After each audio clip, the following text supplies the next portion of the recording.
Students, आज का हम लोग का टॉपिक है कोशिका। और कोशिका में हम कोशिकांगों के बारे में पढ़ रहे थे और आज का टॉपिक है बिना झिल्ली। बिना झिल्ली में दो कोशिकांग आते हैं। एक होता है राइबोसोम, राइबोसोम, और दूसरा होता है सेंट्रोसोम। दूसरा होता है सेंट्रोसोम, सेंट्रोसोम। तो हम लोग ये दोनों के बारे में आज अच्छे से पढ़ते हैं। तो सबसे पहला टॉपिक है हम लोग का राइबोसोम। राइबोसोम राइबोसोम क्या होता है? तो कहा जाता है कि यह बिना झिल्ली का कोशिकांग है। इसका मुख्य कार्य प्रोटीन का निर्माण करना है। इसका मुख्य कार्य क्या है? प्रोटीन का निर्माण करना, यानी प्रोटीन का निर्माण करेगा। इसीलिए प्रोटीन निर्माण की फैक्ट्री भी कहते हैं। इसलिए इसे क्या कहते हैं? प्रोटीन निर्माण की फैक्ट्री भी कहा जाता है। राइबोसोम कोशिकांगों का कोशिकांग होता है, यानी राइबोसोम सभी कोशिकाओं का क्या है? कोशिकांग है। इसमें हम कह सकते हैं कि mitochondria, mitochondria, chloroplast, chloroplast, rough endoplasmic reticulum, nucleus, इन सभी में राइबोसोम पाए जाते हैं। इन सभी में क्या पाए जाते हैं? तो राइबोसोम पाए जाते हैं। राइबोसोम मुख्य तौर पे आरएनए और प्रोटीन के बने होते हैं। राइबोसोम जो होता है मुख्य तौर पे आरएनए और प्रोटीन के बने होते हैं। अगर हम लोग राइबोसोम की खोज की बात करें तो राइबोसोम का खोज जॉर्ज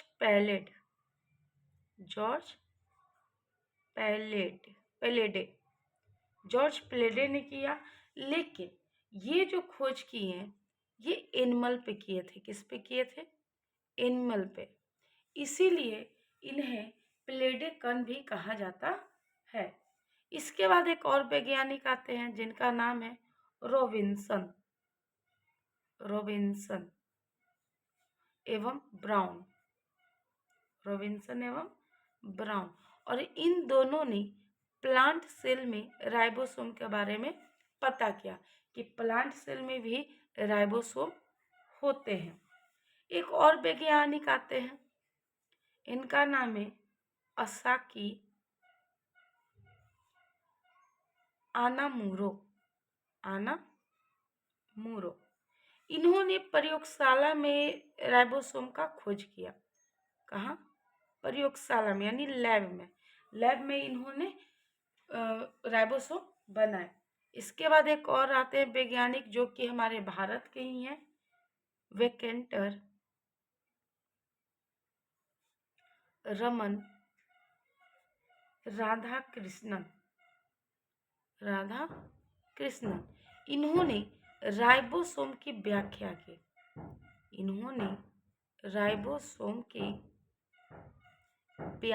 की।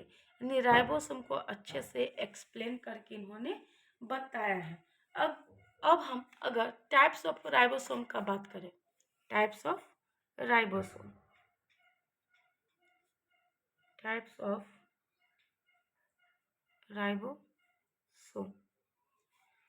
तो राइबोसोम दो प्रकार के होते हैं। कितने प्रकार के होते हैं? दो प्रकार के। एक होता है 70S1, एक होता है 80S1। 70S1 कहने का मतलब होता है कि छोटा और सामान्य प्रकार का राइबोसोम है। छोटा है, साथ में सामान्य प्रकार का राइबोसोम होते हैं। लेकिन अगर 80S का कहा जाए तो ये बड़ा है और विकसित राइबोसोम है। बड़ा भी है, साथ में विकसित राइबोसोम है। 70S का अगर बात किया जाए तो ये माइटोकॉन्ड्रिया, माइटोकॉन्ड्रिया, क्लोरोप्लास्ट, क्लोरोप्लास्ट हो गया, क्लोरोप्लास्ट, साथ में blue green algae, blue green algae यानी कि नीली हरी शैवाल हो गया, साथ में एकल कोशिकीय जीव, एकल कोशिका वाले जीव जैसे कि बैक्टीरिया हो गया,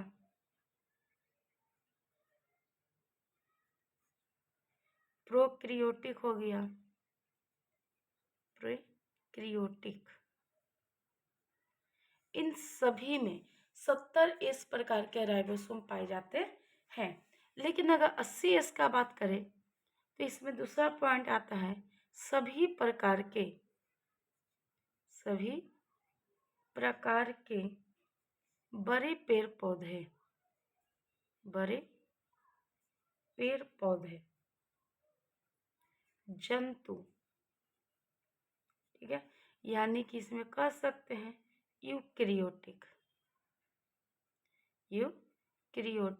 या इसी को कहते हैं बहुकोशिकीय।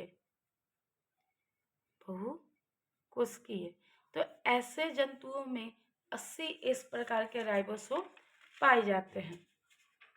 यहाँ पे ये जो एस है, ये जो एस दोनों में आप देख रहे हैं, तो ये एस कहने का मतलब एक वैज्ञानिक का नाम है जिसका नाम है थियोडोर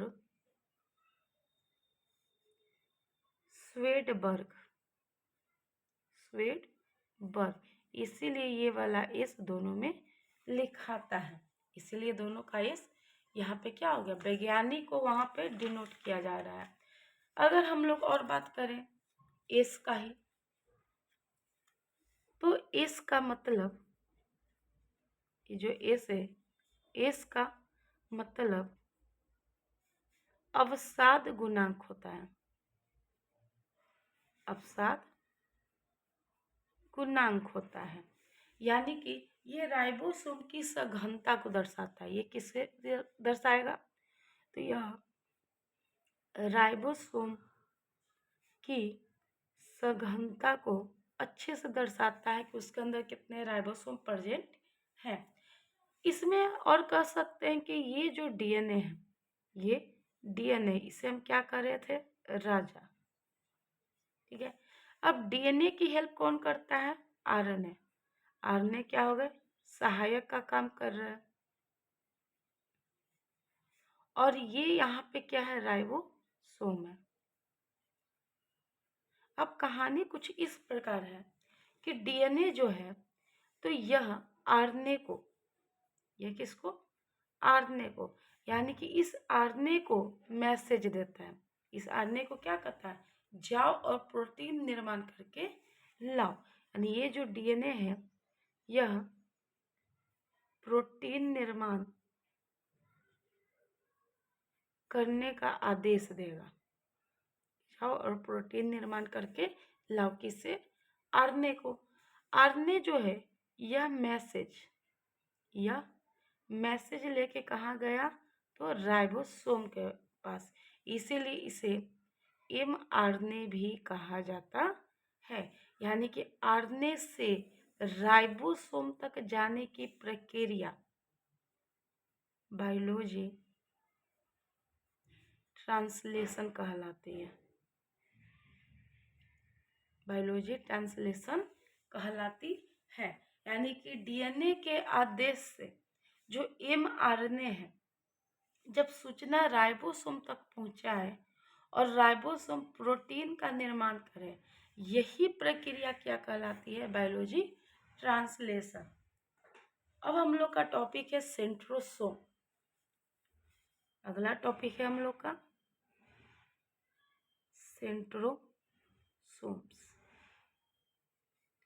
अब ये सेंट्रोसोम्स क्या होते हैं, सेंट्रोसोम्स को हम लोग हिंदी में तारकाय भी कहते हैं, तारकाय, काय भी कहते हैं।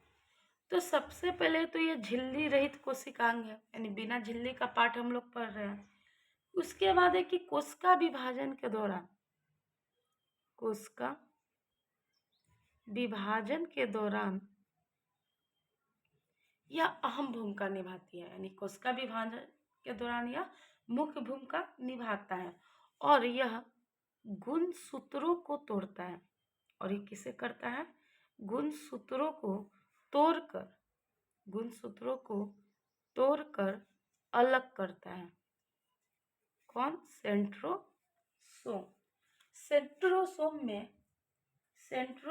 में 0+9 प्रकार के स्ट्रक्चर पाए जाते हैं। 0+9 प्रकार के स्ट्रक्चर पाए जाते हैं। सेंट्रोसोम के खोजकर्ता टी वोवेरी थे, यानी कि टी वोवेरी जी ने सेंट्रोसोम के बारे में अच्छे से बताया था। कल के लेक्चर में हम लोग जानेंगे केंद्रक, आरएनए, डीएनए, सेल डिवीजन, और कल हमारा सेल का टॉपिक हो जाएगा कंप्लीट। तो ये लाइक करें, शेयर करें, और पहली बार मेरे चैनल पे आए तो सब्सक्राइब करें, और कोई भी डाउट होता है तो आप कमेंट करें।